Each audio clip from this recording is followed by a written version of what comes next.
I noticed some of you guys have maybe a bottle of water on your desk. How many of you guys took a shower today? Don't lie. How many of you guys brushed your teeth? Just turned on the faucet, brushed your teeth. Awesome. Yeah, I did too. Okay. So, that being said, America, we have it pretty well. You know, we can do stuff like that. You can just walk outside right now, down the hall, go to a fountain, press a button, water comes out. We take that for granted. The beginning of this century, there were over 2,000 natural disasters, and over 400 conflicts already, beginning of this century. One of the major issues that those events caused was a lack of water.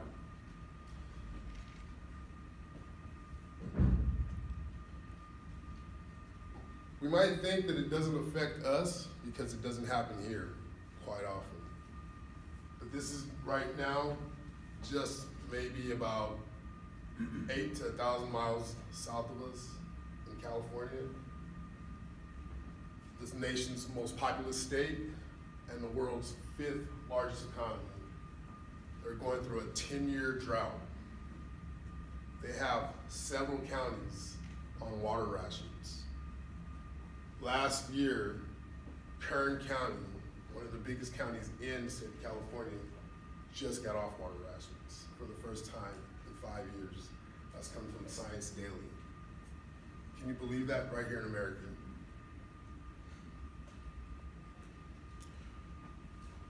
Lack of clean, usable water contributors, growing population.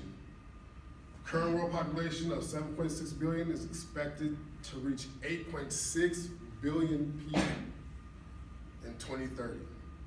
That's what, 10 years from now, you guys will be in your 20s, or rather your 30s.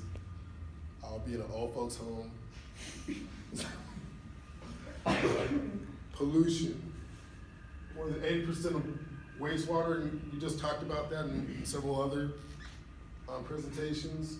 80% of wastewater resulting from human activities, that's just a nice way of adding in bathroom stuff, is discharged into our rivers and sea without any real treatment.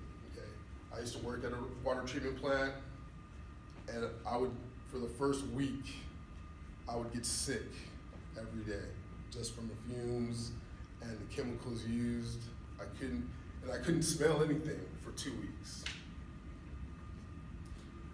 Political climate, again, talking about the disasters and the major conflicts that we've seen around the globe. These are all major contributors to a lack of available water. Water.org also brings up the fact that when communities lack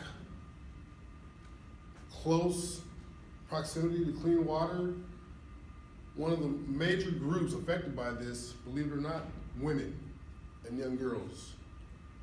Their education declines drastically because usually in those communities, they're the ones charged with getting the water. That could take all day.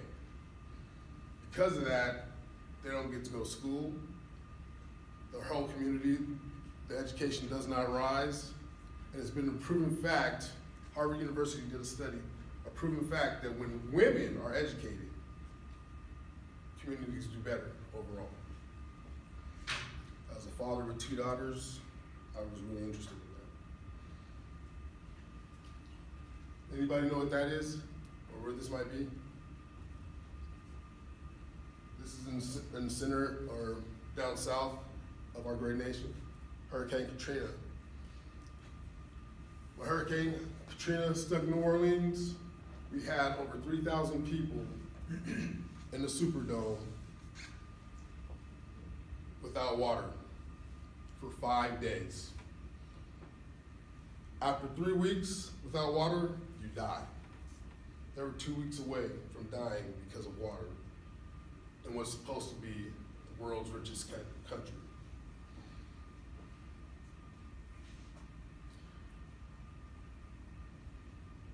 we talked about brushing our teeth, washing our face.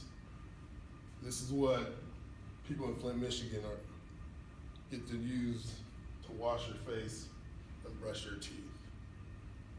As of 2014, over 9,000 children under the ages of 10 have been affected by lead poisoning, according to the CDC.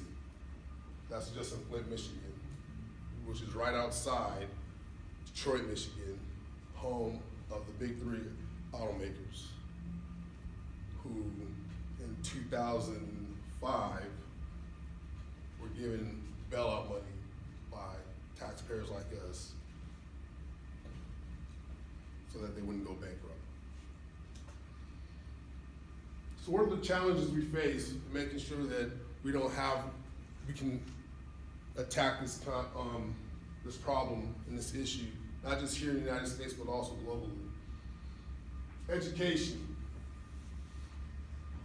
1 billion planetary inhabitants do not have access, and 2.6 billion do not have sanitation services.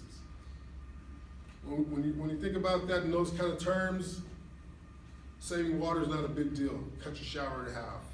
I talk to my son all the time. So he has a little bit longer hair than me, so he's always talking about washing his hair. I can't relate. Challenge 2, regulation. Learn about your regulations, not just in your state or in your country, but also just locally. EPA, Clean Water Act, Safe Drinking Water Act, conservation efforts everywhere. And political and climate infrastructure. Look into other ways. We don't just need the government to help us in something that's gonna affect our lives. You have the United Nations, you have water.org, great organization that they take loans, their own loans, and they build freshwater pumps around the world for communities without water. Also, philanthropy groups. We can all attack this situation and grow by developing new technology and strengthening partnerships globally and locally to help end this problem. In doing so, the CDC, the World Health Organization, and the United Nations have predicted that with those type of efforts, we can have clean, usable water for all communities worldwide in some form or another by 2040. That's just 20 years from now, when you guys will be in the old folks home. So think about that. These are my references. Any questions? Thank you guys so much.